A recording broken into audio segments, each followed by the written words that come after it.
Hi, this is Steve Hindy for Showing Animals Respect and Kindness, or SHARK. On Tuesday, February 22nd, SHARK held a quiet, peaceful, lawful protest at Carlton Pools in Warminster Township, Pennsylvania. The protest informed the public that Carlton Pools owner Joseph Solana Jr. also owns the Wing Point Canned Hunting Resort, located outside Hamburg, Pennsylvania. Mr. Solana holds cruel, live pigeon shoots at Wing Point and is also a pigeon shooter. Even before the protest began, a man in a maroon SUV used his vehicle as a weapon, nearly hitting me in an act of intimidation. The incident was reported to the Warminster Township police, who showed up during the protest. At the conclusion of the protest, what is believed to be the same maroon SUV approached my girlfriend Janet and me just as we got in our minivan. There were multiple men in that vehicle. Janet grabbed the video camera and started recording as the occupants threatened and attempted to intimidate us again. Earlier I had told police that if the man who tried to intimidate us earlier returned, I would formally report him. So when the SUV moved on, I turned around to follow it to get the license plate on video. We followed that vehicle for a few blocks until the SUV was slowed by traffic. At that point I could see the license plate and read it for the video cam just in case the video did not adequately record it. What we now see to be, what we could then see to be a Ford Expedition suddenly stopped in the middle of the street onto which it had just turned. We pulled to the side of the road. The driver of the SUV got out of his vehicle and approached our minivan. He demanded to know if we were following him. I replied that we were, and I asked if he was trying to intimidate us. In no uncertain terms, he admitted on camera that he was indeed trying to intimidate us. Both Janet and I got out of our minivan. When the man saw that Janet's video camera was on and aimed at him, he attacked her, roughly grabbing her and the camera. This is on video, of course. I stepped toward the man and gave him one good shove, which backed him off.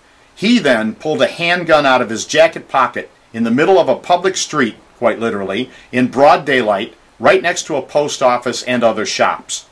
The gunman said something about how I was in trouble for assaulting him, which I found rather interesting, since he had been stalking, threatening us, admitted to trying to intimidate us.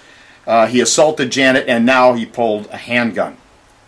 A passenger got out of the gunman's vehicle and encouraged the gunman to put his weapon down and to get back in his vehicle. After initially refusing, the gunman and the passenger did get back in their vehicle, and they quickly sped away as other cars were blaring their horns at them. I dialed 911, and a Warminster Township police officer responded to the call. He asked a number of questions and then requested that we drive to the police station, which we did. At the station, the police confiscated not only the video camera used to document the incident, but also my laptop computer onto which I had copied the video file. I intended to give that file to the local media. The original video was still on the video cam, but the police illegally seized my laptop for absolutely no legitimate reason, thus making it impossible for the public to see what happened. They claimed it was the Pennsylvania Best Evidence Rule that they were following.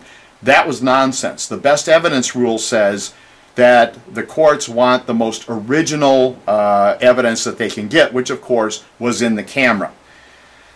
Last Thursday, Bucks County District Attorney David Heckler said his office was now working on the case with the Warminster Township Police. It should be noted that Mr. Heckler has been extremely supportive of pigeon shooters, ignoring numerous video-documented incidents of criminal behavior by pigeon shooters in Bensalem Township. Now David Heckler and the Warminster Township Police Department are doing nothing about a gunman who pulled a handgun on a public street, and they continue to hold an illegally seized laptop with video documentation of what happened. To round out this outrageous incident, the Warminster Township Board of Supervisors has refused to do anything, claiming that the police are investigating. Investigating what? The incident was video documented. There is no question as to what happened. The police haven't called us once in the days following our initial interviews, during which time we were made to feel like we were the suspects.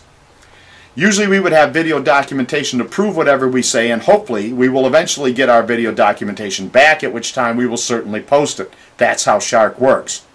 In this case, however, the Warminster Township Police have seen to it that we can't bring you that documentation. It has been a week and a day today since the handgun incident occurred, and they're just sitting on it. They're just sitting on it.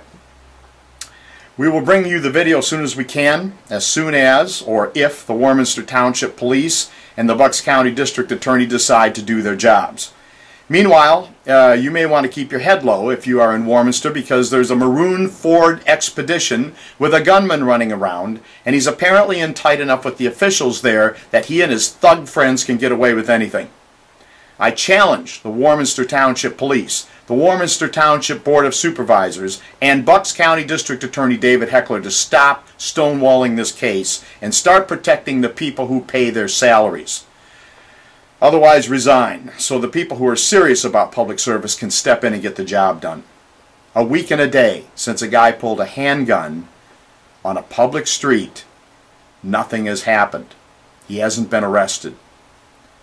This is Steve Hindy for Showing Animals Respect and Kindness.